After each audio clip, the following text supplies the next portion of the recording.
them things, and we're going to talk about intimidation. I got a question. A guy asked me, have I ever been intimidated? I can't say I've been intimidated. I've been in situations where I knew the odds were against me and I still fought.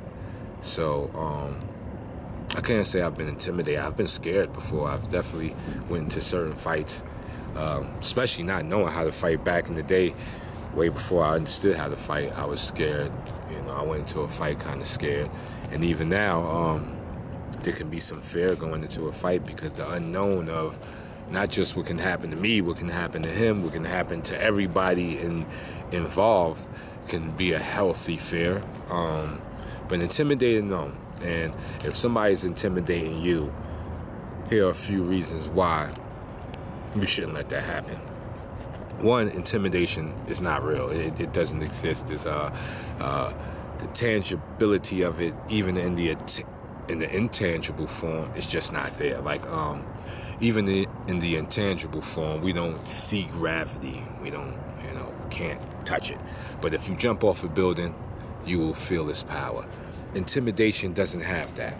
Intimidation is kind of like money backed by nothing, by a promise, like where our financial system is going to almost. Money backed by IOUs. That's an intimidation. There's no value behind it.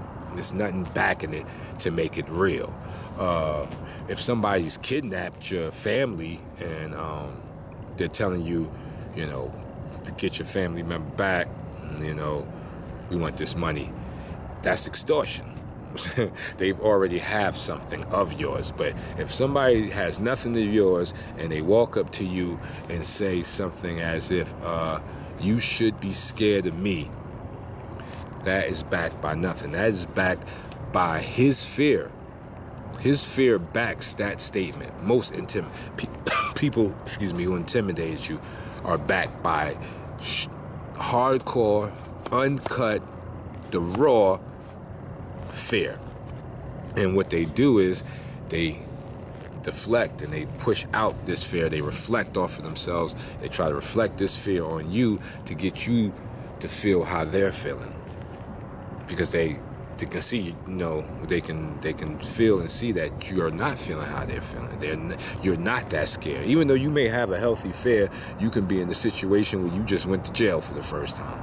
You don't know what's going on. You have a healthy fear. And then you'll have a guy that walks in there and say, you know what, this is your first time in, you should give me all of your money. Now, his fear, his statement is backed by his fear that he won't have none of those things, that your newness is going to allow you, or your newness to the situation is going to allow you to be weak.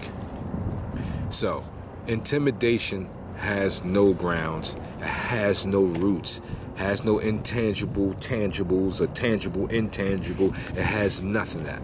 It's all fluff, all fluff. So, do not be intimidated. Even you got animals that posture and intimidate because they really have no defenses. Like, they have the one dragon that gets real big and tries to intimidate you and scare you with its size, but that's the best defense it has.